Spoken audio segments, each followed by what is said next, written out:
여러분 안녕하십니까? 여수 MBC 뉴스투데이입니다.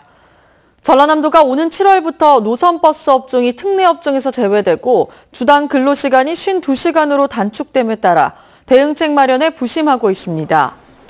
전라남도는 이번 근로시간 단축으로 노선버스 근로 형태가 격일제와 복격일제에서 1일 2교대제의 전환이 불가피해 2021년까지 1,039명의 운전원 추가 채용이 필요할 것으로 예상하고 있으며 현행 버스 운행 수준을 유지하기 위해 운전원 충원 대책을 적극 모색하고 있습니다. 전남도는 그러나 운전 인력이 부족할 경우 유사 운행 노선 통합과 운행 시간 변경 등 합리적 운행 대책과 함께 전세버스 대체와 100원 택시, 공영버스 투입 등 다각적인 대안을 마련할 계획입니다. 최근 통계청이 우리나라 출생아 수가 역대 최저 수준이라고 발표했습니다. 자치단체마다 출산 장려금 지급 등 인구 늘리기에 다양한 대책을 내놓고 있지만 뾰족한 성과로 이어지지 못하고 있습니다. 조희원 기자입니다. 올해 전남 지역의 합계 출산율은 1.466명으로 전국 평균 1.172명에 크게 웃돌고 있습니다. 행정도시인 세종시를 제외하면 전국에서 가장 높은 수치입니다. 하지만 출생아 수 자체만 놓고 보면 광양시의 영세 인구는 지난 2013년 1,800여 명에서 지난해 1,332명으로 26% 감소했습니다. 같은 기간 여수와 순천에서도 각각 14.3%, 13% 감소한 것으로 조사됐습니다. 상황이 이렇다 보니 각 자치단체마다 출산율을 늘리기 위해 지난해 출산지원 정책을 대폭 개정했습니다. 2018년 5월 현재 두 아이를 낳을 경우 여수시는 첫째 100만 원, 둘째는 3년 동안 매년 100만 원씩 모두 400만 원의 현금을 지급하고 순천시는 적금 통장에 첫째와 둘째 모두 5년 동안 매월 5만 원씩 모두 600만 원을 넣어줍니다. 광양시는 아이당 500만 원씩 모두 1,000만 원의 현금을 지원합니다. 여수와 광양에서는 셋째 아이를 낳을 경우 지원금이 대폭 늘어납니다. 그러나 개정된 정책이 기대하는 만큼 출산율을 끌어올리지 못할 거라고 지적하는 목소리가 나오고 있습니다. 실효성 있는 정책이 되려면 출산 정책이 아닌 장기적인 양육 정책이 보강돼야 한다는 겁니다. 국가적으로도 들어갈 돈이 되게 많은데 이제 기왕이면 저희 입장에서는 이제 육아 쪽으로 지원을 해주는 게 더 좋죠.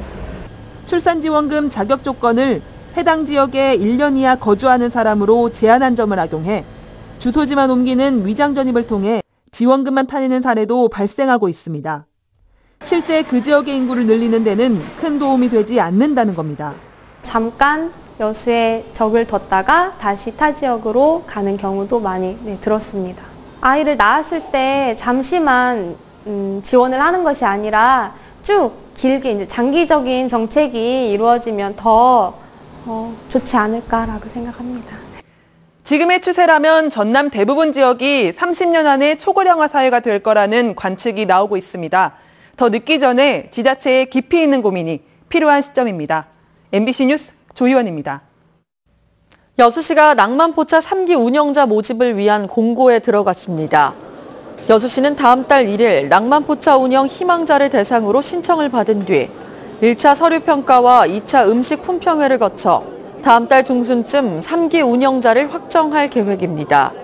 최종 선발 인원은 사회적 약자와 주민단체, 청년층, 일반 시민 등 모두 4개 분야의 18명으로 다음 달 26일부터 낭만포차를 운영하게 됩니다. 광양항 화주 유치를 위해 다음 달 호남권 물류기업 설명회가 열립니다. 여수 광양항만공사는 올해 컨테이너 목표 물량 245만 TEU 달성을 위해 지난 25일 수도권 물류기업 설명회를 개최한 데 이어 다음 달 호남권 화주를 대상으로 광양항 홍보 설명회를 갖습니다. 항만공사는 다른 항만으로 이탈하는 지역 물동량을 광양항으로 적극 유치하기 위해 물류비 절감 등 항만 비즈니스 모델을 제안할 계획입니다. 전남 지역 김 생산액이 사상 처음으로 4,800억 원을 돌파했습니다.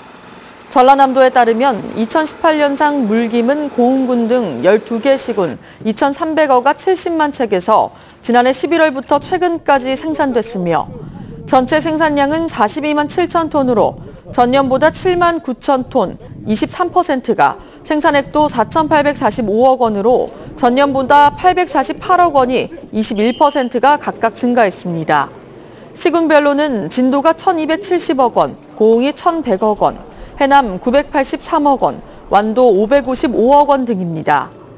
올해는 고수온과 황백화 현상이 거의 없었고 주 생산 시기에 최적의 수온을 유지해 생산량이 크게 증가한 것으로 나타났습니다. 한 해 1,600만 명, 인구의 3분의 1이 여객선을 이용하는 시대입니다.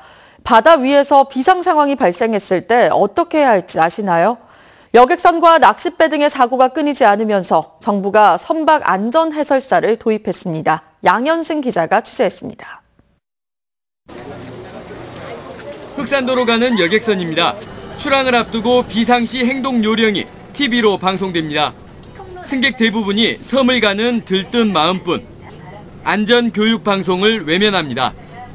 관심 있게 보는 사람도 많지도 않고 본다 한들 실제 본인이 직접 해보지 않고는 그게 진짜 유사시에 도움이 별로 되지 않거든요. 동서남해 국내 연안 섬으로 가는 여객선은 모두 104개 항로 169척. 지난해 기준 연안 여객선 이용객은 1,690만 명으로 국내 인구 3분의 1에 이르렀습니다. 하지만 선내 안전교육은 5분여 방송이 전부. 눈으로 보는 게 전부인 지금의 안전교육의 한계를 인정하고 정부가 선박안전 해설사를 도입했습니다. 숲 생태를 설명하는 숲 해설사, 해박한 관광 정보를 전달하는 문화관광 해설사와 비슷한 역할입니다. 여러분이 알고 있는 그 형태대로 한번 읽어보시기 바랍니다. 충돌과 화재 등 선박사고에 대비해 승객들이 의자 및 구명조끼를 직접 착용하게 하고 탈출 절차 등을 교육합니다. 교육은 꼭 필요하다고 보지요. 일반 그냥 텔레비 보는 거 하고 또 직접 와가지고 이래 왜냐면 하는 거 하고 오늘 구명 보트도 피는 것도 봤고. 해양수산부는 목포와 부산 등 전국 4곳에서 8명의 선박안전 해설사를 운영한 뒤 확대를 검토할 계획입니다. MBC 뉴스 양현승입니다.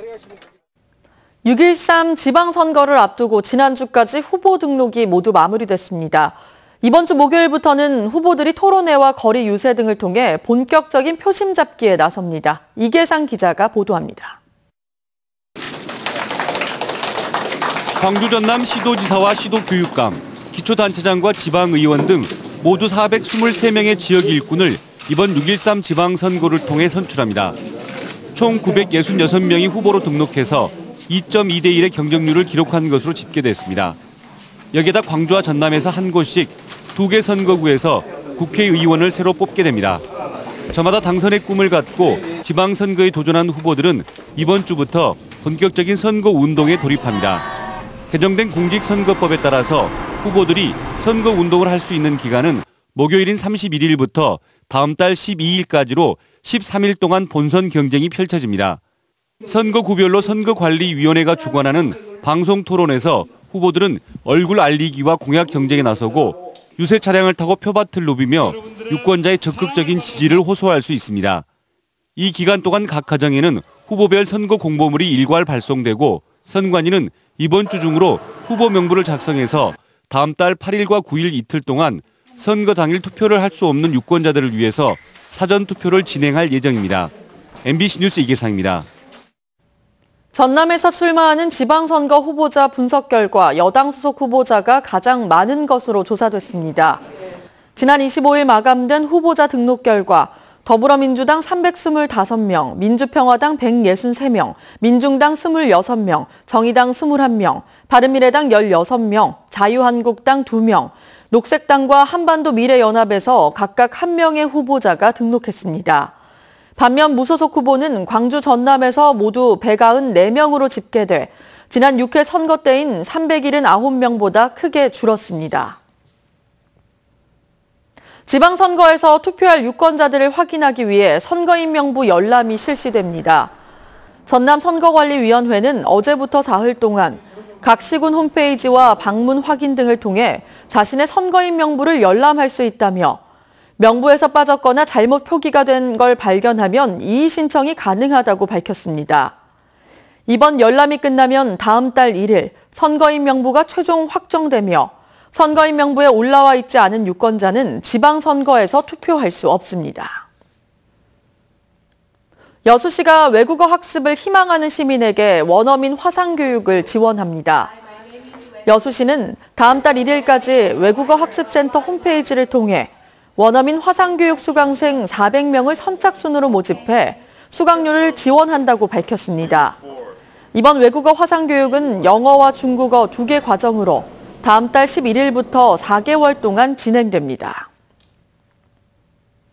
전라남도가 여수 산단 내 에어리퀴드 코리아 외국인 투자 지역 지정을 산업통상자원부에 신청했습니다. 전남도는 최근 여수 산단 내에 1,570억 원을 투자해 고순도 화학제품 생산 설비를 건설하는 에어리퀴드 코리아가 외국인 투자 지역 지정을 요청하면서 이의 신청을 했습니다. 큰 폭으로 오르겠는데요. 서울의 낮 기온이 28도, 전주는 29도까지 오르겠고요. 동해안 지방은 선선한 바람이 불면서 20도 안팎에 머물겠습니다. 대기 확산이 원활하다 보니 오늘 미세먼지 농도는 전국 대부분 지방에서 보통 수준을 유지하겠습니다. 다만 낮 동안에는 자외선이 강할 것으로 보이고요. 서울 등 중서부 지방에서는 오존 농도까지 짙어질 전망입니다. 지금 남부지방 곳곳으로는 구름이 짙게 끼어있는 모습이고요. 제주도와 남해안 일부 지역에는 약하게 비도 내리고 있습니다. 이 비는 오늘 낮까지 5mm 미만이 내리다가 차츰 그칠 것으로 보입니다. 그 밖에 전국에는 가끔 구름만 끼겠습니다. 이 시각 기온은 서울이 16.8도, 부산은 20.2도, 광주는 19도 안팎을 보이고 있고요. 한낮 기온은 서울이 28도, 광주 27도, 안동 29도까지 오르겠지만 동해안 지방은 이보다 조금 낮겠습니다. 이번 주 내내 맑은 날씨가 계속되겠고 낮 동안에는 덥겠습니다. 날씨였습니다.